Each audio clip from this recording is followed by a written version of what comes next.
ya kami akan tetap menampung semua aspirasi, masukan dari masyarakat, dan kami minta masukan dari semua masyarakat untuk membantu memperbaiki kinerja dari DPR untuk bisa sama-sama kita perbaiki dan dalam membangun bangsa dan negara. Sekarang kalian mengatakan bahwa kita akan mendengarkan aspirasi dari masyarakat. Kita akan melaksanakan aspirasi dari masyarakat tanpa menjelaskan aspirasi apa yang kalian maksud, aspirasi apa yang kalian dengar dari masyarakat. Sudah terlalu banyak kata-kata kosong, janji-janji kosong yang dilemparkan kepada kita semua dan tidak ditepati. Tapi kali ini kita menuntut kalian untuk punya akuntabilitas, untuk bertanggung jawab dengan kata-kata kalian bahwa kalian akan melakukan aspirasi dari masyarakat. Bagaimana anggota parlemen yang berjumlah 580 orang dibayar dari pajak masyarakat itu tidak berhasil mendengarkan aspirasi masyarakat, sementara gerakan-gerakan di sosial media yang tidak dibayar oleh siapapun yang terjadi secara sukarela bisa mencapai pergerakan yang seperti ini. Harusnya kalian semua merasa malu dengan apa yang terjadi di situasi Indonesia saat ini. Akan kita perjelas apa tuntutan kita. Kita mau kalian bertanggung jawab dan bertingkah sesuai dengan apa yang kalian janjikan. Kali ini kalian tidak bisa lari dan tidak bisa berkilah lagi, karena aspirasinya sudah sangat jelas dari masyarakat. Pada sebelum 5 September pukul 23.59, ini adalah 12 hal yang kita tuntut dari kalian kalau memang kalian mau menunjukkan bahwa kalian masih berpihak kepada masyarakat. Pertama, sahkan rancangan undang-undang perampasan aset sekarang juga, sebelum 5 September tengah malam. Kedua, pecat anggota DPR yang terbukti menghina rakyat, Ahmad Syaroni, Deddy Sitorus, Bambang Pacul, dan yang lain-lain itu yang berjoget-joget di parlemen. Mereka yang hanya mewakili kepentingan partai politik dan tidak kredibel untuk merepresentasikan kita, apalagi membuat kebijakan-kebijakan. Kita minta KPK, pahlawan kita, untuk segera cek seluruh harta dan aset mereka, apakah itu didapat dari uang yang benar-benar legal atau ada permainan-permainan dari harta-harta tersebut. Crazy rich itu tidak mungkin bisa sekaya itu tanpa melakukan hal-hal yang tidak dibenarkan secara hukum. 3. Bebaskan pihak-pihak yang kalian tahan karena menyampaikan aspirasinya. Jangan salahkan semua terhadap masyarakat. Kalian juga harus bisa refleksi kenapa masyarakat bisa sampai semarah itu. Karena kalian selama ini sudah benar-benar tuli dan mati empati terhadap aspirasi dari masyarakat. Saat kita mau mendatangi rumah kita sendiri yang kita bayar dan kita bangun dengan hasil keringat sendiri, kita dipertemukan dan dihajar dengan aparat-aparat dan segala peralatan yang dibeli dari hasil pajak rakyat. Bebaskan mereka semua. Mereka hanya mau melakukan aspirasi. 4. Reformasi DPR. Kalau memang kalian tidak mau DPR dibubarkan, maka reformasi habis-habisan bagaimana cara kalian bekerja. 1. Audit secara transparan.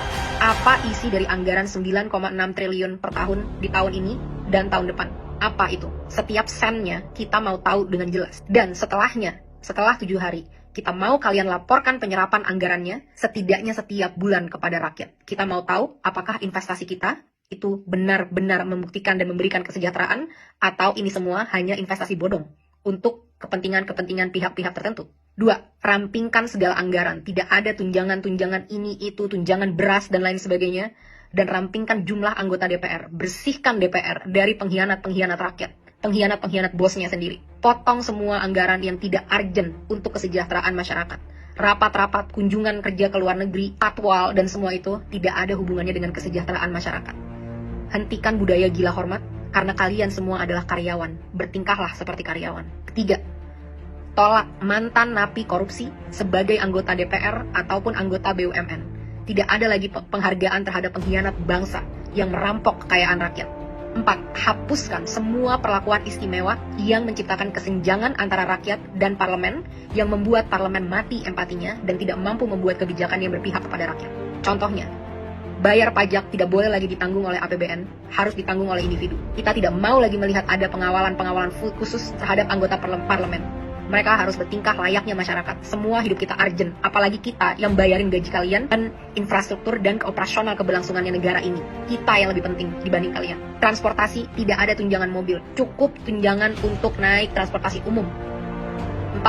Hapuskan pensiunan seumur hidup bagi para anggota-anggota DPR yang masa kerjanya hanya 1 periode. Kita tidak mau lagi membayari mereka sampai akhir hayat kalau memang mereka tidak mau mengabdi dengan tulus kepada masyarakat.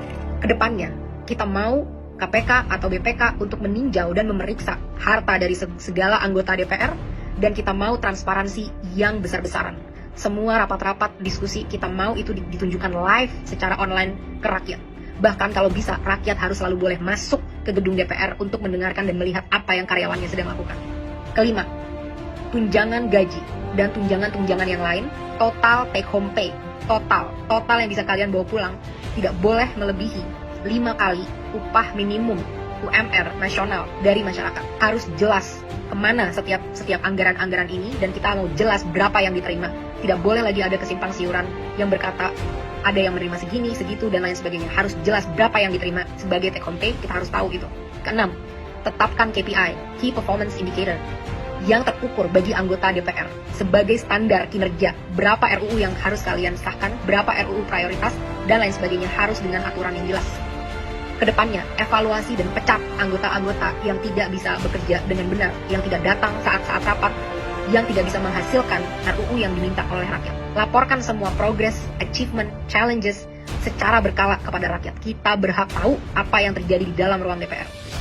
7. Audit secara menyeluruh terhadap BUMN untuk memastikan profitabilitas.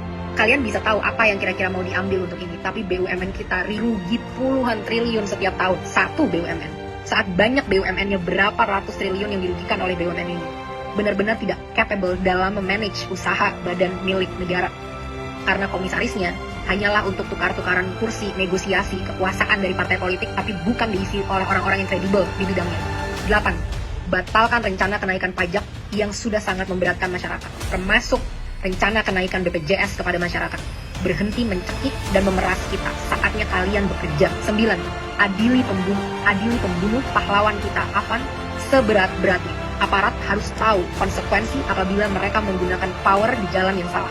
Negara harus menanggung dampak dari semua ini, karena semua ini terjadi karena kegagalan kalian menanggung keluarga dari Afan. Lengserkan Kapolri.